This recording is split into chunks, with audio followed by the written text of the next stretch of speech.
तर आमदार सुरेश धस बोलतात, पाहूयात. त्याच्यामधलं एक पहिलं आहे परळी तालुक्यातील बर्दापूर, परळी ग्रामीण, परळी संभाजीनगर आणि शिरसाळा. तुम्ही बोलत असले थांबरा, या बाजूला होणार आहे बाबा. शिरसाळा पोलीस स्टेशन, या पोलीस स्टेशनमध्ये 10 ते 17 वर्षापासून सतत त्याच ठिकाणी एका ठिकाणी राहणाऱ्या पोलिसांच्या बीड जिल्ह्याच्या बाहेर बदल्या कराव्यात. एक.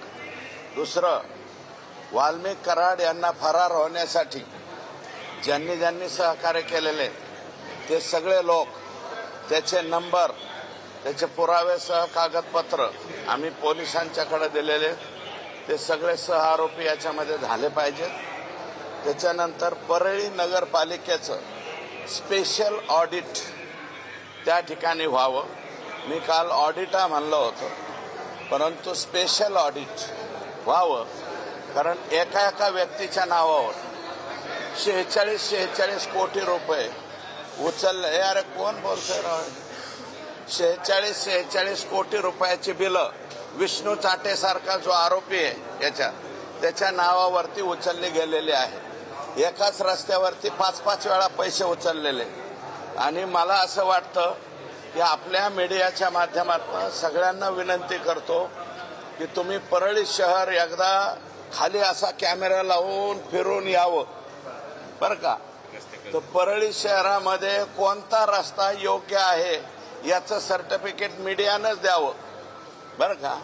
आणि तुम्ही जर दिलं सर्टिफिकेट ABCD कोणती कॅटेगरी द्यायची ती द्या, आणि वाटल्यास त्याला आष्टी म्हणून माझं शहर आहे ते एकामेकाची डिस्टिंग्विश बिटवीन 2 करावं, अशा प्रकारची विनंती आहे.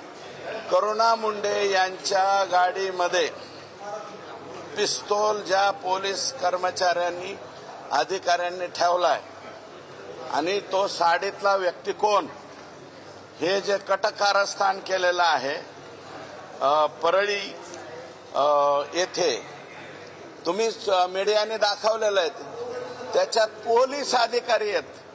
ते साडीतल्या माणसांनी बंदूक ठेवल्याच्या नंतर ते असे खाली हाताने मागून ते ड्रॉप करतायत. ज्यांच्या चेहऱ्याला, ज्यांचे तोंड यांनी बांधलेले आहेत, काय नाही, मास्क नाही, रुमालाने आडवे लावलेत, स्कार्फ. तर हे स्कार्फवाले लोक पोलीस अधिकारी आहेत आणि ते आजही बीड पोलीस दलामध्ये आहेत. हे जे लोक आहेत यांच्यावरती कारवाई व्हावी, यांचं सस्पेन्शन व्हावं, आणि त्यानंतर जर दोषी सापडले तर हे रिमूव्ह फ्रॉम सर्व्हिस व्हावे, किंवा यांनी बाहेर जाऊन किमान नवीन टोळ्या तरी तयार कराव्यात. कारण यातला एक मी सांगितलंय, 15 वर्ष भास्कर केंद्रे नावाचा एक पोलीस 15 वर्षापासून तिथंच आहे. याचे स्वतःचे 15 JCB आहेत, 100 राख्याचे टिप्पर आहेत, आणि तिथला जो मटक्यावाला आहे त्याची ह्याच्याबरोबर अर्धी पार्टनरशिप आहे. आणि हे मी बोलतोय हे फक्त तुम्ही ऐकू नका, मीडियाला माझी विनंती, हे खरं आहे का नाही तिथं जाऊन चेक करा, परळीत जाऊन चेक करा.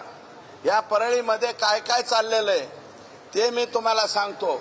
आणि सुप्रीम कोर्टाची फक्त राख्याचा विषय पुढं, परळी थर्मलला गेल्या 20 वर्षापासून काही अधिकारी, 20 वर्षापासून काही अधिकारी आणि कर्मचारी एकाच पोस्टवरती आहेत. 20 वर्षापासून, एका 20 वर्षापासून कुठेही, मला वाटतं 3 वर्षाच्या पुढे बदली अधिनियम 3 वर्षाचा आहे.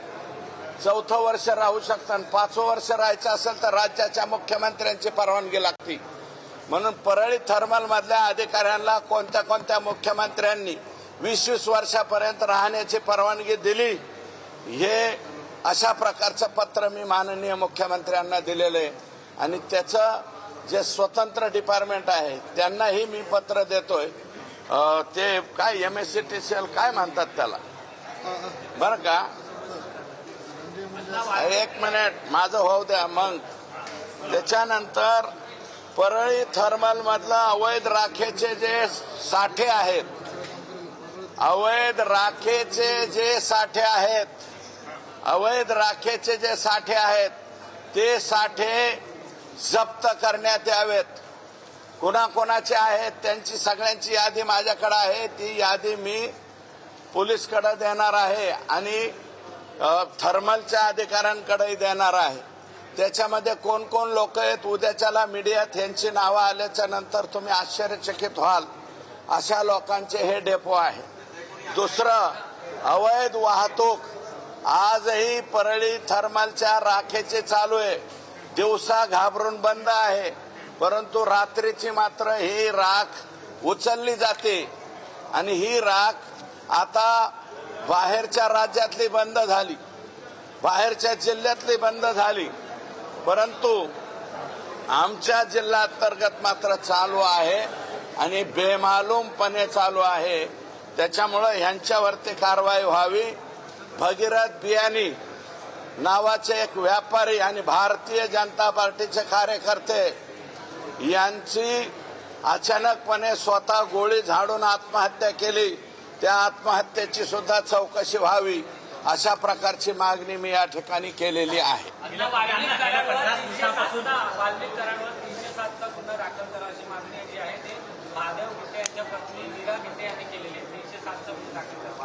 महादेव गित्ते, महादेव मुंडे का गित्ते?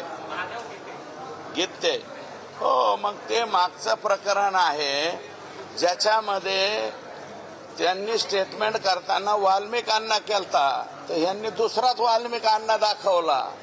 वाल्मिकांना म्हणजे जिल्ह्यात एकच अण्णा आहे. डेंजर अण्णा कोण? एकच. हुकुम मेरे आका, एकच आका होता ना. दुसरा आकाचा आका आहे, पण आका मात्र एकच होता, जो आता काही क्लिप बीप सुद्धा बाहेर येत आहेत.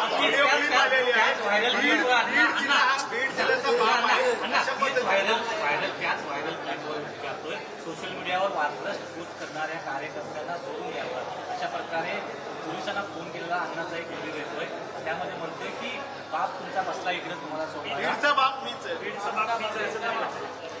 हे बघा, मी या क्लिपच्या संदर्भामध्ये माझं असं मत आहे की तुम्हाला या क्लिपचा सिरियसनेस माहीत नाही, पण मला माहिती आहे. ही क्लिप पुढची 10-15 दिवस चालणार आहे. माझी विनंती एकच आहे की कोण त्या महिला अधिकारी आहेत ज्यांना आकानी फोन केलेला आहे, कोण तो आरोपी आहे पोरगा म्हणलेला आणि किरकोळ केस आहे असं कोण म्हणालंय? मी नाही, त्या क्लिपमध्ये आलंय. तर आकांनी हा फोन कोणत्या महिला अधिकाऱ्याला केलेला आहे, हे प्रकरण काय आहे आणि हे काय झालेलं आहे हे जरा मीडियानेच बाहेर आणावं आणि त्याच्यावरती मी नंतर उत्तर देईन. माझ्याकडं भरपूर माहिती आहे या क्लिपच्या संदर्भात, परंतु मी याचं उत्तर आज देणार नाही. तुम्ही माझी अपेक्षा अशी आहे, ही मुंबईची मीडिया आहे, मंत्रालयाची मीडिया म्हणजे संपूर्ण राज्याची मीडिया आहे. तुमचे प्रत्येक जिल्ह्यामध्ये प्रतिनिधी आहेत. तुमच्या जिल्ह्याच्या प्रतिनिधींना पाठवा. ते 87 का 77 नंबरचे ते महिला अधिकारी कोण, त्यांनी स्पीकर ऑन कसा काय केलाय, कुणाच्या समोर कुणाला बोललंय, किरकोळ प्रकरण आहे, सोडून दे. हे प्रकरण काय आहे काय नाही आहे हे सर्व मीडियानी उद्याच्याला परवाच्याला म्हणजे उद्यापर्यंत सुद्धा मीडियाचा शोध मला वाटतं खूप स्ट्रॉंग असतो. मीडियाने जाऊन चौकशी करावी आणि त्याच्यानंतर मी उत्तर दे. मी एकच बोलतो की हे 15 दिवस चालणार आहे ही क्लिप. फक्त एवढे लक्षात ठेवा, तुम्ही डिलीट करू नका. कृष्णा आंधळे आहे तो अद्यापही फरार आहे, कसं बघताय आंधळे? हे मी पोलिसांची माहिती घेतली कृष्णाच्या बाबतीत. तो कृष्णा आंधळे, तर हे अतिशय गरीब घरातला हा मुलगा आहे. 5 का 7 पत्र्याचं घर आहे आणि संभाजीनगरला हा शिकायला होता पोलीस दलामध्ये जाण्याची तयारी करण्यासाठी. परंतु यापूर्वी त्याच्या हातून काही गुन्हे घडलेले आहेत, गुन्हेगार आहे आणि त्याला आईबद्दल प्रेम नाही. म्हणजे पोलिसांनी सांगितलं बरं, आई वडिलाबद्दल प्रेम नाही, कुटुंबाबद्दल कुठलीही आशा नाही आणि ते असाच यापूर्वी काही प्रकरणामध्ये बराच कालावधी गायब राहिलेला आहे. पण तो गायब राहावा असं मला काय वाटत नाही. माननीय मुख्यमंत्र्यावरती आणि SIT वरती आमचा विश्वास आहे. तो राहिलेलं कोकरू बाळ सुद्धा लवकरात लवकर ताब्यात येईल. संदीप क्षीरसागर यांनी असा दावा केलाय की कृष्णा आंधळेसोबत झालेला असेल आणि इतके दिवस झालेला आहे. नाही, त्यांचं हे बघा, ते दुसऱ्यांदा निवडून आलेले लोकप्रतिनिधी आहे. त्यांचं मत त्यांनी व्यक्त केलेलं आहे, त्याला मी डिनाय करणार नाही. तो त्यांनी प्रश्न मांडलेला आहे, त्याच्यावरती ते बोलतील. अशा प्रश्नाच्या बाबतीत मला वाटतं एकदम काही बोलणं उचित होणार नाही. मी त्यांचं स्टेटमेंट पाहिल आणि त्याच्यानंतर त्याच्यावरती बोल. बीडच्या एसपीने एक आदेश काढलेला आहे की जे पोलीस दलात जे कर्मचारी आहेत त्यांनी फक्त सुरुवातीच्या नावानेच हाक मारायची, आडनाव बोलू नये, आडनावाने हाक मारू नये, कारण त्यामुळं त्याची जात स्पष्ट होते. अशा प्रकारचा एक आदेश आहे. कुठं नगरच्या काय बीडच्या नवीन SP आहेत. कारण मी आजवरपासून म्हणतोय ही पाळी आमच्या बीड जिल्ह्यावर का आली की बिंदू नामावलीची वास्तुशांती वाटोळं बीड जिल्ह्यामध्ये झालेलं आहे. मी 100 वेळा सांगतोय ना. मग मला वाटतं शोध मोहीम मीडियावाल्याने करावी, बिंदू नामावलीचं वाटोळं का झालंय ते आणि का झालंय, कुणामुळं झालंय ह्याचंही जरा थोडंसं बघा. आज SP वरती ही पाळी आली, उद्या कलेक्टर वरती येईल, जिल्हा परिषदेच्या CO वरती येईल, इरिगेशनच्या बाबतीमध्ये येईल, सगळ्याच अधिकाऱ्यांच्या वरती ही पाळी येणार आहे. सौरभ नावाच्या व्यक्तीचा मृत्यू संदर्भातली आकस्मिक निधन झाल्याची बातमी आलेली आहे. काय नेमकं प्रकरण आहे? सौरभ मला वाटतं भोंडवे नावाची केस आहे. त्या केसमध्ये काही तथ्य आहे. हे कुटुंबाच्या बाजूने मी स्वतः सुद्धा गेलो होतो. नाही, मीडियाचं इंटरेस्ट नाही दिसत त्याच्यामुळं. मग तुम्हीच बडबड करताय. कोण बडबड करताय? हे बघा, सौरभ भोंडवे नावाचा मला वाटतं तो मुलगा आहे. त्याचे वडील माझ्याकडे आलते. केदार नावाचा एक तिथला PI API हा आकाचा माणूस होता पाटोदा तालुक्यामध्ये. त्यांनी त्यांची केस दाखल करून घेतलेली नाही. माझ्याकडे आता परत आलते. मी स्वतः SPकडे त्यांना पाठवलं होतं आणि आता PIला त्याची केस त्या ठिकाणी घ्यायला लावलेली आहे. अंजली जमानिया यांनी याच्यामध्ये यांचा राजीनामा घ्यावा यासाठी पुरावे जे आहेत ते अजितदादांना दिले आहेत. त्यांनी धनंजय मुंडेंनी आज म्हटले की अजितदादांना पुरावे दिले, अजितदादा आणि मुख्यमंत्री निर्णय घेतील असं त्यांनी म्हटलं. अजितदादा निर्णय घेतील आणि अजितदादांनीच निर्णय घ्यावा. मला वाटतं या प्रकरणात मुख्यमंत्र्यांचा काय संबंध? आमच्या पक्षाचे ते नाहीयेत. त्यांचा राजीनामा घ्यायचा का नाही? त्यांच्या पक्षाचेच आमदार म्हणतात, प्रकाश सोळंके व इतर सर्व, की यांचा राजीनामा घेतला पाहिजे. पण तो राजीनामा अजितदादा घेत नाहीत. अजितदादांनी घ्यायचा का नाही हा अजितदादांचा प्रश्न आहे. आमचं जरा लांबचं नातं आहे ना, आम्ही भाजपवाले आहोत.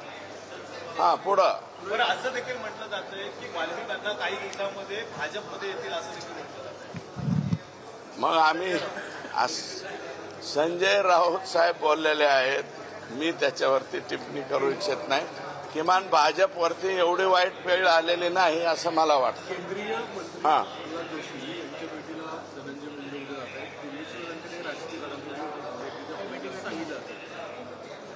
केंद्रीय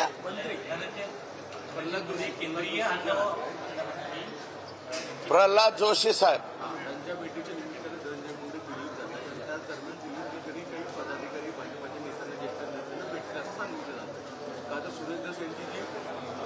अहो, मला राज्यापुरतंच माहिती हो. 6वा मजला आणि त्याच्या खालचे 5 मजले, याच्या पलीकडे मला माहीतच नाही. मी अडाणी माणूस आहे आणि तुम्ही मला केंद्राचं दाखवताय. मला वाटतं केंद्रापर्यंत नेऊ नका. मी गरीब माणूस आहे आणि माझं एक मत आहे. त्याच मला केंद्रीय काय म्हणले प्रल्हाद जोशी धनंजय मुंडे त्यांची भेट घेणार आहे. त्या दरम्यान काही राजकीय भेटी होतील अशी माहिती समोर येते. आता ते त्यांच्या कोणाबरोबर भेटी होतील, काय भेटी होतील, ते तुमचा कॅमेरा त्यांच्या पाठीमागं सोडून द्या. आम्हाला काय करायचं? फक्त माझी एक विनंती आहे की आमच्या पंकजाताई यांनी या वर्षीच्या भगवान भक्तीगडाचा जो दसऱ्याचा मेळावा झाला. त्या दसरा मेळाव्यामध्ये एक वाक्य वापरलं होतं की ज्यांच्याशिवाय धनंजय मुंडेंचं पान हालत नाही असे वाल्मिक अण्णा. हे बहुतेक तुमच्याकडे जर स्टोअर असेल तर ते वाक्य सुद्धा काढून ठेवा, कारण आजचा जो फोन त्या लेडीचा झालेला आहे तो अतिशय भयानक प्रकरणामधला आहे. आणि मग ते पान सुद्धा धनंजय मुंडेंशिवाय हल्लंय का नाही हे मला बघायचं. अजित पवार पालकमंत्री म्हणून बीडला बैठक घेतायत. तुम्ही सातत्यानं धनंजय मुंडेंच्या राजीनाम्याची मागणी करताय. त्या बैठकीमध्ये मी राजीनाम्याची मागणीच केली नाही ना. अहो मी नाही, प्रकाश सोळंकेंनी मागणी केली. राष्ट्रवादी मोर्चे जे निघतायत मोर्चेकरी मागणी करतायत. मी कुठं मागणी केली अजून? मी अजून धनंजय मुंडेंच्या राजीनाम्याची मागणी केली नाही. पुढं दुसरीकडे वाल्मिक कराड यांना ज्या रुग्णालयामध्ये ठेवलं होतं शासकीय रुग्णालयात, त्या शासकीय रुग्णालयाचा पूर्ण एक मजला खाली करण्यात आला होता. स्पेशल ट्रीटमेंट दिली. माझ्या कानावर आलं होतं. नंतर मी आमचे CS थोरात आहे ते परदेशामध्ये गेलेले, त्यांना फोन केला असा असा काही प्रकार झालाय का, तर त्यांच्या कानावर आलं. कारण सबऑर्डिनेट लोक होते. लगेच त्यांनी जे आहे ते तिकडून परदेशातून सांगितलं आणि ते बाहेर काढलेले कॉट लगेच आत घेतले. काल अंजनी VIP ट्रीटमेंट दिली जाते. अंजली दमानी यांनी ऑफिस ऑफ प्रॉफिट जो आरोप धनंजय मुंडेंवर केला गेला होता, काही वेळापूर्वी इथे धनंजय मुंडेंनी सांगितलं की जी निर्मिती कंपनी आहे महानिर्मिती ही प्रायव्हेट कंपनी आहे. म्हणजे दुसरी गोष्ट, महानिर्मिती कंपनी जरी प्रायव्हेट असली, प्रायव्हेटायझेशन कोणी केलेलं आहे? शासनाने केलेलं आहे. महावितरण, महानिर्मिती, पारेषण हे कोणाचे अंग आहेत? सरकारचे अंग आहेत. सुप्रीम कोर्टाचा जो त्यांनी दाखला दिलेला आहे, ठीक आहे, सुप्रीम कोर्टाचा निर्णय असेल, परंतु बेमालूमपणे त्या राखेची कत्तल करावी. राख कोट्यवधी रुपयाची, हजारो नाही लाखो कोटी रुपयाची राख उचलण्यात आलेली आहे. त्याचा हिशोब जर काढला तर मला वाटतं त्याचे आकडे सुद्धा मोजता येणार नाहीत. आणि भास्कर केंद्रे सारखा पोलीस 100 टिप्पर ठेवतो मानल्यावर मग बाकीच्यांचे किती आहेत? कुणाकुणाचे आहेत? दाऊदपूरचे किती आहेत? कोणत्या मुंडेंचे किती आहेत? सगळे आकडे आहेत माझ्याकडे. पण तुम्हाला माझी विनंती आहे ना, मीडियाला जाऊन जरा बघा ना, तुम्ही नीटनाटकं बघा ना. ते सुप्रीम कोर्टाचा गोंडस म्हणजे आदेशाचा गोंडस नाव मला वाटतं मुंडे साहेबांनी घेऊ नये अशी माझी विनंती. परळीचं ऑडिट करा अशी मागणी केली. परळीचं ऑडिट करा अशी मागणी केली. महा ऑडिट करा, मोठं ऑडिट करा अशी मागणी केली. किती गव्हाड यातनं बाहेर पडेल, किती आकडे बाहेर पडतील काय? 2012ला ह्यांच्या नगर परिषद ताब्यात आले. 2019 ते 2024 या कालावधीत 1 वर्ष का 9 महिने सोडता बाकी सगळ्या कालावधीत माननीय पालकमंत्री धनंजय मुंडे आहेत. आणि त्यांनी भाड्याने दिलेले आका हे स्वतःच सुपर पालकमंत्री. सुपर पालकमंत्री म्हणलं तर चालेल ना आकांना? हे सुपर, कारण ते आता काय म्हणले, जिल्ह्याचे बाप.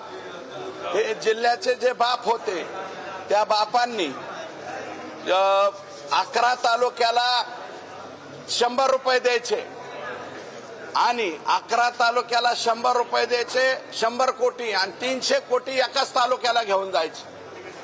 असा पद्धतीचा कारभार बीड जिल्ह्यामध्ये झालेला आहे. त्याच्यामुळं हे सुपर आका, सुपर पालकमंत्री, आका बोका बाका ह्या सगळ्यांनी किती नेमके पैसे खाल्लेले आहेत, कसे खाल्लेले आहेत, म्हणून परळीच्या नगरपालिकेचं स्पेशल ऑडिट व्हावं ही मागणी मुख्यमंत्र्यांकडे मी केलेली आहे आणि आता एकनाथ शिंदे साहेबांकडे जाऊन करणार आहे.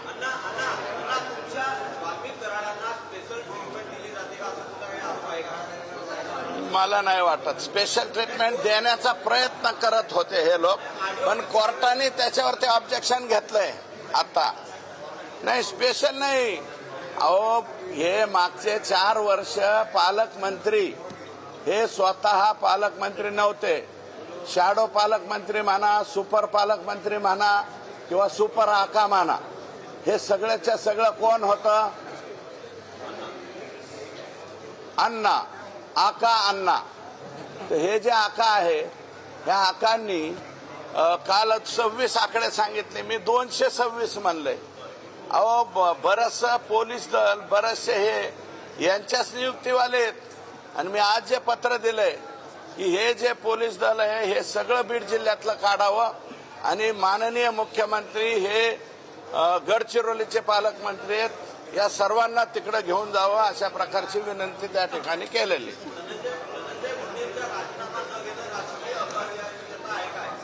कोणाची? ते अजितदादांना विचारा. आम्ही कोण? अरे 3.5 तालुक्याचा आमदार आहे मी, किरकोळ माणूस आहे ना.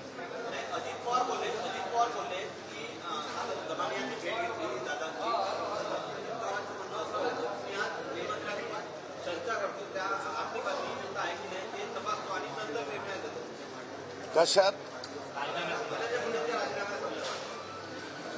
मी पीक विम्याच्या संदर्भात सुद्धा चौकशी लावावी म्हणून मी पत्र दिलेलं आहे. मी आरोप केलेला आहे राज्यामध्ये जवळपास 5,000 कोटी रुपयाचा पीक विम्याचा घोटाळा झालेला आहे. आणि आज पत्र दिलंय मी सेक्रेटरी किंवा विभागीय आयुक्त आणि ते सांगतील तेवढे सदस्य घेऊन पीक विमा घोटाळ्याची चौकशी करावी. आणि अजितदादांच्या बद्दल मी काय बोलणार? मी छोटा माणूस आहे ना. अजितदादा 7 वेळा उपमुख्यमंत्री आहेत. मी 3.5 तालुक्याचा आमदार आहे. मी गरीब माणूस आहे. एवढ्या छोट्या माणसांनी त्यांच्यावर आणि अंजलीताईंवर बोलणं कसं शक्य मला सांगा. अंजली दमानिया ह्या म्हणजे राज्याच्या प्रमुख हे आहेत. मी 3.5 तालुक्याचा माणूस आहे. त्यामुळे त्यांच्या दोघांच्या बद्दल मी कसं उत्तर देऊ?